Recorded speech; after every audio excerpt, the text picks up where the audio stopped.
Bien, un gusto en saludarlas a todas y a todos los participantes de este taller de autoformación. Eh, Mi nombre es José Manuel Améstica, como aparece en las diapositivas, y lo que les quiero ofrecer en esta presentación es un acercamiento que complementa las discusiones que ya Carlos y Eduardo nos han planteado respecto al rol del psicólogo y a la problematización de lo que entendemos por intervención, tratando de visualizar ahora un nuevo proceso que acompaña a estos dos en la experiencia que podrían estar viviendo los estudiantes y que tiene que ver con su aprendizaje. Aprendizaje entendido en el amplio espectro del concepto, que no es un aprendizaje únicamente curricular y de contenido, sino un aprendizaje también que es vital, que es personal. Vamos a conversar un poquito de eso y sobre esta noción que son las nuevas ecologías del aprendizaje que pueden resultar muy pertinentes para los desafíos que estemos viviendo nosotros como psicólogos y psicólogas en el contexto actual. Para eso, lo primero que tendríamos que hacer es tener un acercamiento a una mirada ecológica del aprendizaje y del desarrollo. Esto, para quienes conozcan, me imagino, es el modelo de Uri Bronfenbrenner, que ya nos había propuesto hace 40 años atrás que el desarrollo humano está siendo impactado constantemente por distintos elementos que componen una ecología. La familia es parte de esa ecología, la escuela, los pares, el vecindario, las instituciones más amplias, los medios de comunicación, todo confluye, además de los elementos y los valores sociales, la prensa, todo confluye en una orgánica más bien coherente que hace que el desarrollo de los seres humanos y el aprendizaje por ende tenga un cierto relato, ¿no?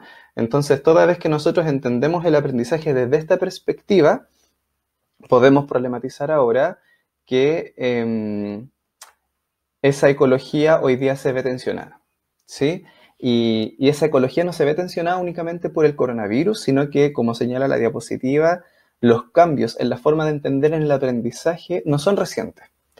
Ya llevamos harto tiempo hablando de la necesidad de una mirada construccionista y de la necesidad de integrar los elementos de la cultura juvenil y las tecnologías a las maneras en que promovemos y facilitamos aprendizaje en otros.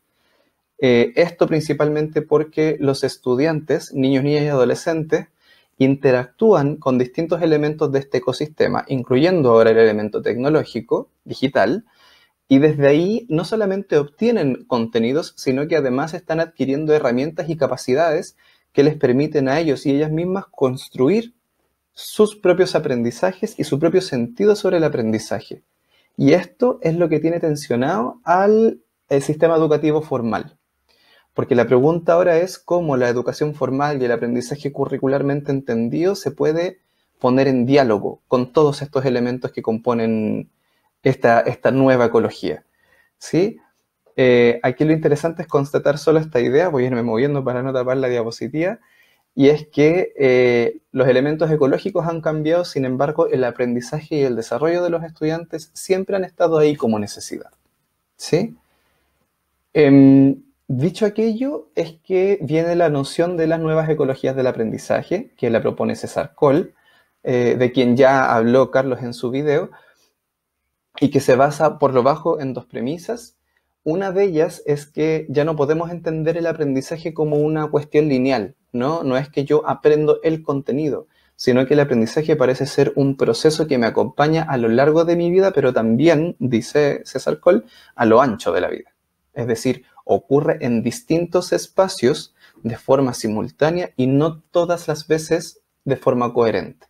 Es decir, yo puedo estar teniendo ciertos aprendizajes en el territorio, en mi barrio o en las comunidades en las que participo que pueden o no ser coherentes con el aprendizaje formal curricular que me facilita la escuela, y a medida que yo avanzo puedo ir sumando o restando entornos que hacen que esa dinámica crezca.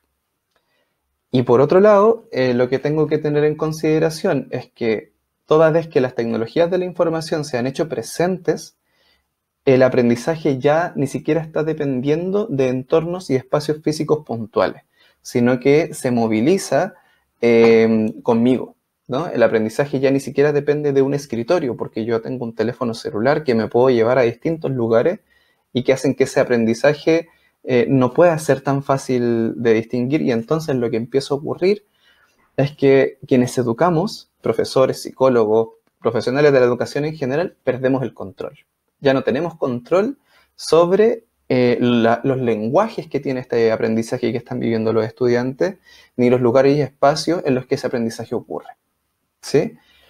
Y entonces ahora el sentido de aprender claramente ya no es el contenido, tampoco es aprender a aprender, sino es fortalecer las herramientas de los estudiantes para que ellos puedan aprender a aprender en esos contextos en los cuales se están moviendo. Esto nos invita a poner algunos focos de atención específicos. Uno de ellos es el foco en las trayectorias. No es el foco en el contenido, sino en la trayectoria que el estudiante construye a medida que se va moviendo en distintos sistemas de aprendizaje, haciéndolos coherentes con sus propios intereses, con sus propios momentos, con su propia historia. El segundo tiene que ver con la personalización, y es decir, que toda vez que el estudiante no solo se apoya en el currículo para aprender, ni en el docente, sino en sus propias herramientas, como son las que le proveen las redes sociales o la tecnología en un amplio espectro, el estudiante va a indagar en aquello que le haga sentido y que le contribuya a interactuar mejor con su entorno. No necesariamente en aquello que los adultos, incluidos nosotros que estamos viendo este video, designemos que es lo importante. Y por último, a la porosidad, que este concepto el mismo lo pone entre comillas, que tiene que ver con que ya ni siquiera podemos marcar el límite entre aquellos aprendizajes que ocurren en un lugar o en otro, ni en cuáles ocurren respecto del currículum o cuáles no, porque al final todo esto está siendo apropiado de manera particular por cada uno de los estudiantes en sus propios escenarios. Esta diapositiva la quiero pasar muy rápido y tiene la finalidad de hacer un poquito el correlato del aprendizaje con los videojuegos. Ahí hacer un poquito el ejercicio de historia. Entonces, si alguien recuerda lo que era el Pac-Man en su tiempo, este era un juego que, si bien uno podía manipular, uno tenía 4 controles que hacer. El monito podía ir a la izquierda, a la derecha, para arriba y para abajo, y no había más, ¿no? Y teníamos una misión súper específica que era comernos todas las pelotitas y evitar que los fantasmas nos capturaran. Se acabó. Super Mario era lo mismo. El juego de plataforma está pensado como un juego que tiene una finalidad específica que nosotros no podemos manipular. El juego empieza y termina siguiendo una lógica específica. De la misma manera que el aprendizaje aquí en estos juegos está siendo pensado como una estructura que tiene una finalidad clara y un principio y un final específico. Luego podemos ver quienes hemos jugado, por ejemplo, los Sims, que ya aquí no hay una historia, ¿no? Aquí lo que hay es un proceso en el cual yo puedo tomar múltiples decisiones. Yo decido qué escenario quiero jugar, a qué personajes quiero recurrir y qué es lo que quiero que ellos hagan, sin tener un principio y un final, sino que aquí lo que hay es un flujo de decisiones que tienen que ver con mi voluntad más que con la voluntad del juego, ¿no? Entonces lo que empieza a aparecer es el sujeto. Y por último, el Minecraft, que me imagino que ustedes lo conocen, sus estudiantes deben haberlo jugado, que es un juego que no tiene forma, en el cual lo que el estudiante hace es todo el rato crear. Crea mundos, crea escenarios, los construye y los destruye de acuerdo a su voluntad y desde ahí puede interactuar con otros. Entonces, la invitación aquí es a que pensemos que lo digital tiene un correlato importante con las lógicas de aprendizaje y la manera en que los videojuegos se han construido es una clara prueba de aquello. El desafío entonces, y aquí vuelvo a recurrir a la mirada al ejemplo de Minecraft, es a transformar el aprendizaje escolar, sobre todo en escenarios como los que estamos viviendo hoy día, teniendo en consideración algunos elementos. Uno de ellos es entender que el aprendizaje formal y curricular no es menos relevante hoy en situación de pandemia que en otros escenarios, pero sí tiene que ubicarse dentro de un entramado de otros aprendizajes que están ocurriendo, ¿sí? No puede pensarse un aprendizaje curricular ajeno al contexto actual, sino todo lo contrario, dialogar con los elementos que aparecen en los medios de comunicación, con las herramientas digitales que están siendo relevantes para los estudiantes en este momento y con los recursos que esas herramientas digitales proveen, ¿sí? Eso nos lleva a la segunda idea, que es abandonar la idea del buen estudiante y abrazar la idea del buen aprendiz, del aprendiz competente. Entendiendo que el buen estudiante finalmente lo que hace es aprender un contenido, pero el aprendiz competente lo que adquiere es la habilidad para poder construir sus propios aprendizajes con aquellas herramientas que tanto los docentes como psicólogos, como educadores diferenciales y todo el mundo le ha provisto para poder desenvolverse en distintos escenarios. Y lo tercero, que es lo que más nos convoca hoy día, tiene que ver con poder construir entornos virtuales de aprendizaje. Ya vamos a ver qué significa eso, donde tenga cabida y el estudiante tenga la posibilidad de construir una trayectoria. Aquí lo que corresponde entonces como desafío es asumir que no basta con que facilitemos información, sino que construyamos un entorno de interacción que permita que el estudiante le dé sentido a la actividad que le estamos proponiendo, pero además nos diga cuál es el sentido que le hace. ¿Sí? Esto tiene que ver con lo que proponen además Hernández, González y Muñoz, quienes discuten un poco el rol docente en los espacios virtuales de aprendizaje y además la importancia que tiene la colaboración, toda vez que quienes utilizan las herramientas digitales no solo consumen información, sino que además la producen. Las redes sociales no son la página web que nosotros teníamos en los 90, no es un lugar al que nosotros le consultamos información.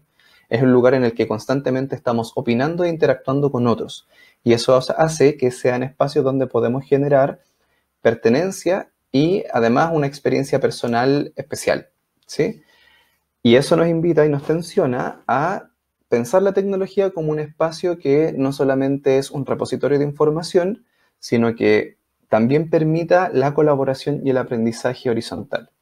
Y esto hace que de inmediato tengamos que abandonar la idea de intervenciones psicosocioeducativas o enseñanza tradicional que esté dirigida a un aprendiz individual y meramente receptivo, sino que aquí se centre en las 3C que aparecen ahí, que son generar comunidad, promover colaboración y construir aprendizaje. ¿Sí? La propuesta de estos autores es que pensar un entorno como este no solamente promovería aprendizajes cognitivos, sino también sociales, toda vez que desafía a los estudiantes y a los docentes y a los asistentes de la educación a tener actitudes de colaboración, a sostener esas actitudes y a aprender de la experiencia que el otro también nos está facilitando en lo personal. ¿Sí? Quisiera cerrar esta presentación con una última idea que tiene que ver con el concepto de entorno virtual de aprendizaje, que es algo que nos gustaría transmitirles y que tendría que dejar de ser un repositorio de información y ser un espacio que cumple distintas funciones. Ya vamos a ir explorando cómo hacer esto. Pero tenemos que pensar en espacios que los estudiantes puedan sentir como propios, toda vez que en ellos encuentren la información que necesitan y les sea pertinente, pero también un espacio en el cual puedan interactuar con otros, elaborar ellos mismos información que compartir con sus pares, socializar con ellos y además construir desde ahí reflexiones que sean pertinentes para su realidad actual. Para ello, requerimos, en el fondo, pensar en espacios que no tienen cualquier característica, sino que tienen objetivos claros y le enseñan al estudiante cómo interactuar de mejores maneras. Esto nos desafía al mismo tiempo a diversificar las herramientas, que es lo que pensamos promover en este taller, y al mismo tiempo soltar el control y promover que el aprendiz pueda aprender a su ritmo y de acuerdo a su propia realidad.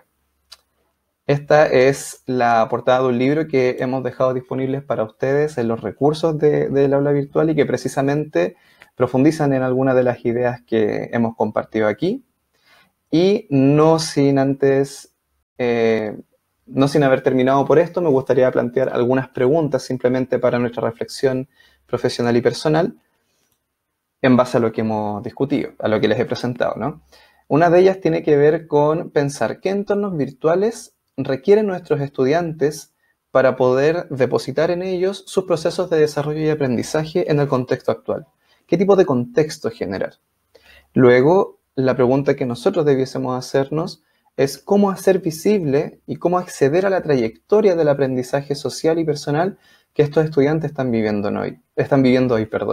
No es solamente cómo accedemos a sus respuestas, sino cómo constatamos el proceso que están viviendo. Y la pregunta más a futuro es, en caso de poder construir esto, ¿qué tipo de posibilidades creen ustedes que se abrirían para el actuar de los psicólogos y las psicólogas educacionales en las comunidades educativas?